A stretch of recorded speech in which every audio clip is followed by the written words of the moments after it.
Hello আমার দুষ্ট মিষ্টি বন্ধুরা, কেমন আছো তোমরা সবাই? আশা করি তোমরা অনেক ভালোই আছো। আমি তোমাদের সালমা আপু আবারও চলে আসলাম নতুন গল্প নিয়ে। আজকের গল্পটি শুনলে তোমাদের দাঁড়িয়ে যাবে, তাই গল্পটি শোনার আগে অবশ্যই হেডফোন ব্যবহার করো। আমি চোখ খুলে দেখি বাবা কি যেন করার চেষ্টা করছে। আমি বললাম, বাবা আপনি এসব কি করছেন? আমি আপনার মেয়ে। বাবা বললেন, চুপ, একদম চুপ, কোনো কথা বলবি না। আমি যা করছি তা করতে দে। আর কে তোর বাবা? আমি তোর বাবা নই, আমি তোর বয়ফ্রেন্ড। তোর সাথে রোমান্স করার আমার অনেক দিনের শখ। তোর এই পাগল করা রূপ দেখলে আমি কেমন যেন হয়ে যাই। এরপর বাবা আমাকে কিসের যেন ঘ্রাণ নিতে বলল। আমি এই জিনিসটার ঘ্রাণ নেওয়ার সাথে সাথে আর কিছু বলতে পারি না। শুধু এইটুকুই জানি আমাকে বাবা যা বলেছে আমি তাই করছি। একটু পর বাবা আমাকে বলল, মেহেরিন তুমি এখানে ঘুমাও। আমি তার কথা মতো তার এখানেই ঘুমিয়ে পড়লাম। তারপর বাবা আমার সাথে যা করলো তা শুনলে আমি গ্যারান্টি দিয়ে বলতে পারি তোমাদের দাঁড়িয়ে যাবে, তাই ভিডিওটা শুরু থেকে শেষ পর্যন্ত দেখার অনুরোধ রইল। তাহলে কথা না বাড়িয়ে এবার সরাসরি ঘটনায় চলে যাই। আমার নাম মেহেরিন, বয়স 17। দেখতে বেশ সুন্দরী, লাবণ্যময়ী।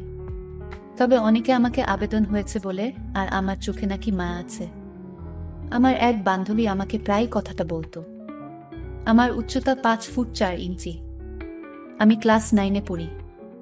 আমার বাবা একটি সরকারি চাকরি করে। আমার বাবার আগের পোস্টিং ছিল সাতক্ষীরাতে, কিন্তু গত 1 মাস হলো চাকরি বদলি হয়ে গেছে যশোরে।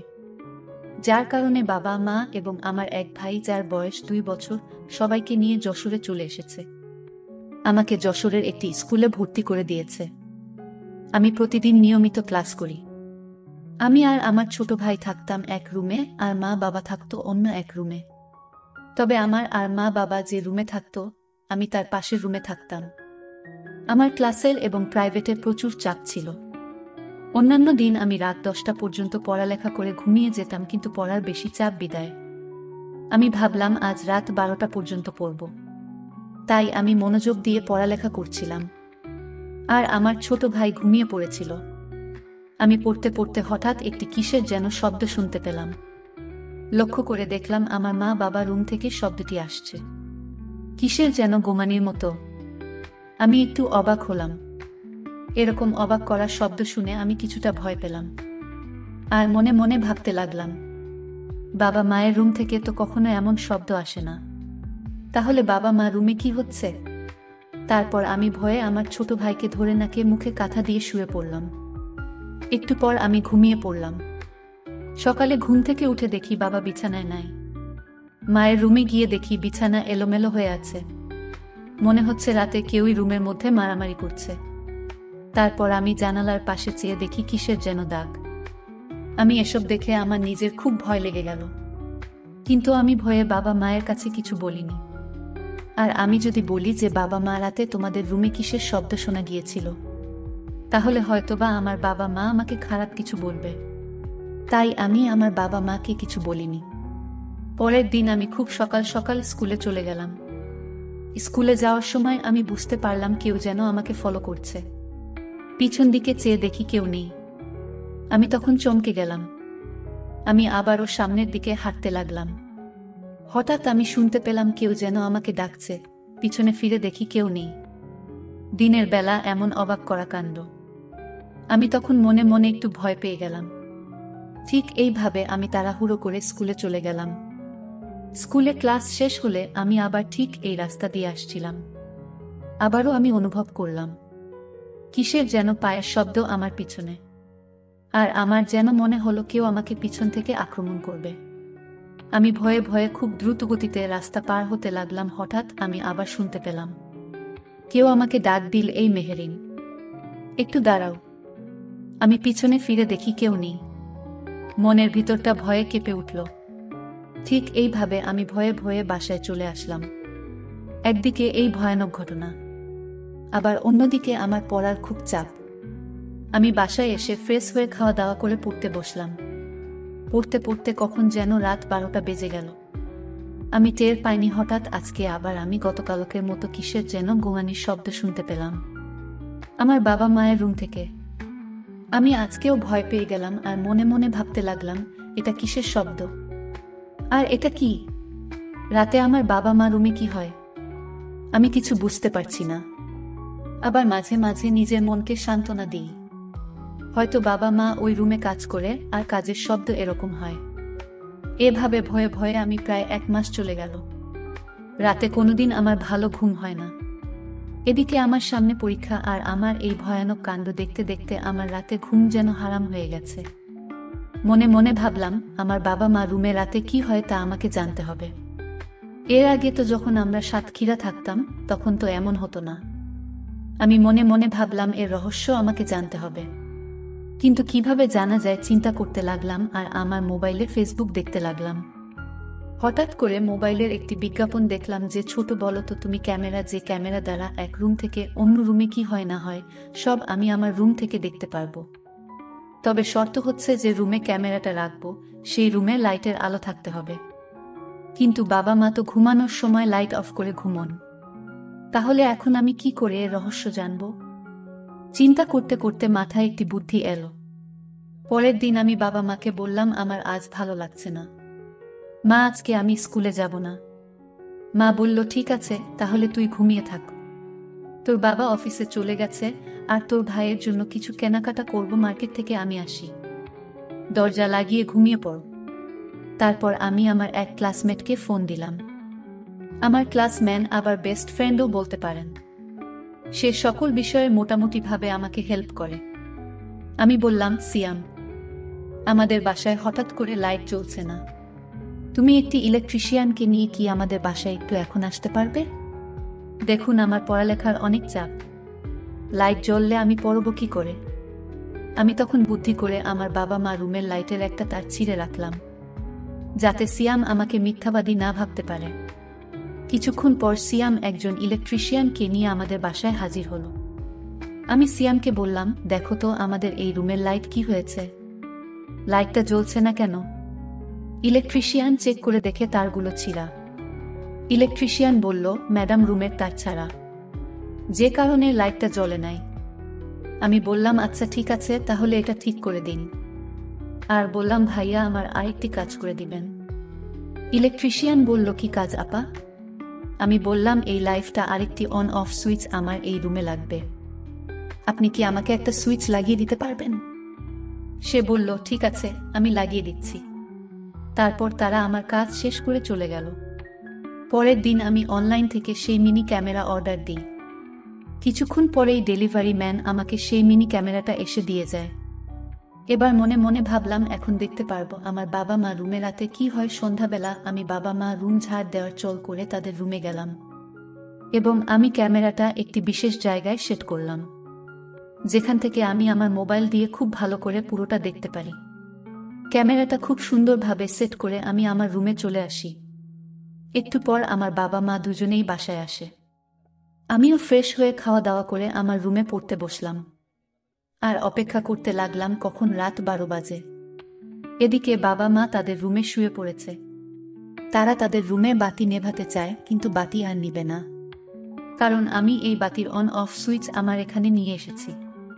তারপর বাবা মা বাকি অন রেখে তারা শুয়ে পড়ে। রাত যখন 12টা বাজে, তখন আমি আমার মোবাইলের সিসি ক্যামেরাটা অন করি। একটু পর আমি দেখতে পাই বাবা মা রুমের জানালা দিয়ে কি যেন একটি আসছে। জানালা দিয়ে ঢোকার সময় সাদা কাপড় পরা খুব ছোট আকৃতির ছিল, কিন্তু আমি দেখতে পেলাম রুমের ভিতরে ঢুকেই লোকটা মানুষের মতো বড় হয়ে গেল। এমন জিনিস দেখে আমার শরীর তার সাথে সাথে ঘেমে গেল। তারপরেও আমি সাহসের সাথে তা দেখতে লাগলাম এবং ভাবলাম, দেখি শেষ পর্যন্ত কি হয়। ওমা, একটু পর দেখি এই লোকটা বাবাকে নাকি মুখে কি যেন একটা দিল। সাথে সাথে বাবা মনে হয় অজ্ঞান হয়ে পড়ল। তারপরেই লোকটা মায়ের সাথে খুব খারাপ ব্যবহার করল।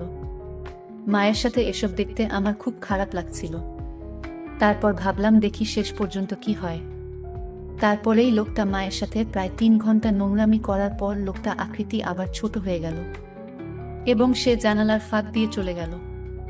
বিষয়টা দেখে আমি একদিকে ভয় পেলাম, আবার অন্যদিকে ভাবলাম, ওকে যে কিনা প্রত্যেকদিন বাবা মা রুমে ঢুকে মায়ের সাথে বাজে আচরণ করে, অথচ বাবা অজ্ঞান হয়ে পড়ে থাকে। ভাবতে ভাবতে সকাল হয়ে গেল। সকালে উঠে আমি স্কুলে চলে গেলাম, কিন্তু স্কুলে যাওয়ার সময় কেন জানি আমার মনে হয় আমার পিছনে কেউ হাঁটছে। এইভাবে আমি স্কুল থেকে চলে আসলাম। আজকে আর সিসি ক্যামেরা অন করিনি, কারণ মায়ের এই অবস্থা দেখতে আমার ভালো লাগে না। পড়তে পড়তে আজকে আমি সকাল সকাল একটু আগে ঘুমিয়ে পড়লাম, কিন্তু রাত যখন 12 বাজে তখন আমি লক্ষ্য করলাম কেউ যেন আমার সাথে খারাপ আচরণ করার চেষ্টা করছে। তখন আমি চোখ খুলে দেখি বাবা আমার সাথে ওইসব আচরণ করার চেষ্টা করছে। আমি বললাম, বাবা, আপনি আমার সাথে কি করছেন? আমি আপনার মেয়ে। বাবা আমাকে বললেন, চুপ, আমি যা করছি তা করতে দেয়। কে তোর বাবা? আমি তোর বাবা না, আমি তোর বয়ফ্রেন্ড। তোর সাথে রোমান্স করার আমার অনেক দিনের শখ। তো এই পাগল করার রূপ দেখলে আমি কেমন যেন হয়ে যায়। তারপর বাবা আমাকে কিসের যেন ঘ্রাণ নিতে বলল। আমি এই জিনিসটার ঘ্রাণ নেওয়ার সাথে সাথে আর কিছু বলতে পারি না। শুধু এইটুকুই জানি আমাকে বাবা যা যা বলছে আমি তাই তাই করছি।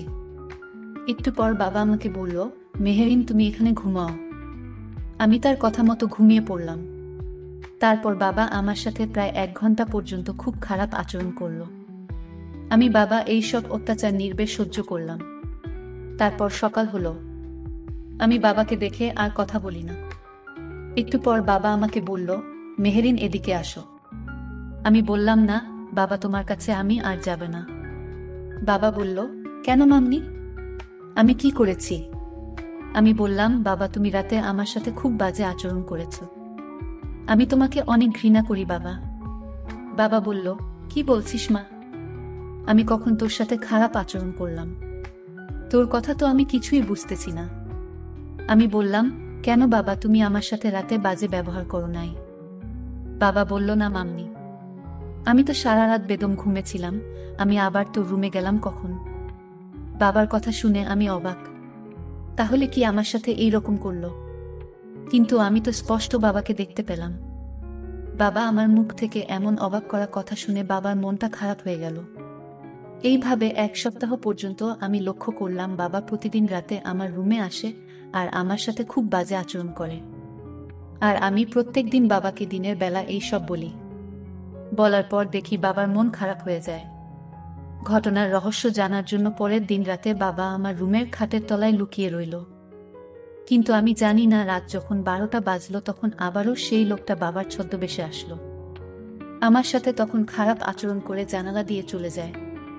বাবা তখন বুঝতে পারে এটা কোনো মানুষ না, এটা নিশ্চয়ই কোনো খারাপ আত্মা, যে আমার রূপ ধারণ করে আমার মেয়ের সাথে খারাপ করে বেড়ায়। সকালে ঘুম থেকে উঠে বাবা পুরো বিষয়টা আমাকে খুলে বলল। তখন ভয়ে আমার গা কেঁপে উঠল। আমি ভাবলাম, তাহলে যে লোকটা মায়ের সাথে খারাপ করে বেড়াতো, এবার কি সেই লোকটা আমার সাথে এসব করছে?